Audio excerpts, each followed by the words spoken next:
নবম pay scale বাস্তবায়নের পথে সরকার।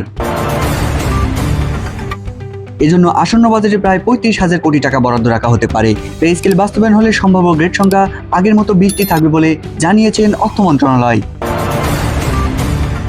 অর্থ মন্ত্রণালয়ের সূত্র জানিয়েছেন যে বর্তমানে দ্রব্যমূল্যের সাথে জীবনযাত্রার ব্যয় এবং মূল্যস্ফীতির সঙ্গে সামঞ্জস্যতা রেখে সরকারি চাকরিজীবীদের বেতন কাঠামো পুনর্বিন্যাসের জন্য গঠিত কমিটি তাদের সুপারিশ জমা দিয়েছে। কি দিয়েছে এই সুপারিশে? সুপারিশের আর্থিক চাপ সামাল দিতে কয়েকটি ধাপে নবম পে স্কেল ধাপে ধাপে বাস্তবায়ন হতে পারে বলে উল্লেখ করা হয়েছে। তবে এটি কিভাবে প্রকাশ করছে বিস্তারিত দেখে আসি।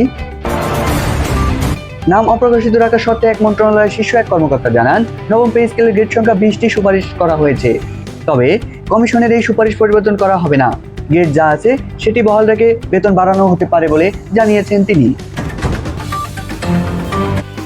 জানা গেছে 2015 সালের সর্বশেষ অষ্টম পে স্কেল ঘোষণা করা হয়েছিল।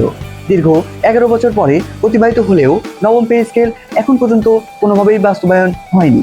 2024 সালের 5 আগস্ট পট পরিবর্তনের পর অন্তর্বর্তীকালীন সরকার নবম পে স্কেল সুপারিশ প্রণয়নের পে কমিশন গঠন করেন।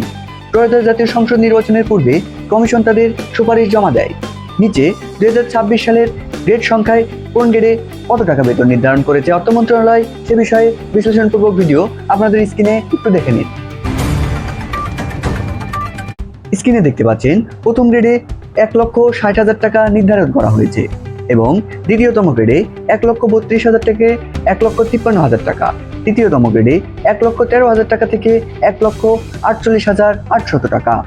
এরপরে চতুর্থতম গ্রেডে 1 লক্ষ টাকা থেকে 1,42,400 টাকা। এর পরবর্তীতে পঞ্চম গ্রেডে 86,000 টাকা থেকে 1,39,700 টাকা।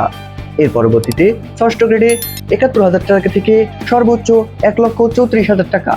এর পরবর্তীতে পঞ্চম গ্রেড থেকে 58,000 টাকা থেকে 1,26,800 টাকা। অষ্টম গ্রেডে একজন কর্মকর্তা পাবেন 47,200 টাকা থেকে সর্বোচ্চ 1,13,700 টাকা। নবম গ্রেডে 45,100 টাকা থেকে সর্বোচ্চ 1,08,800 টাকা এবং 10তম গ্রেডে 32,000 টাকা থেকে 77,300 টাকা।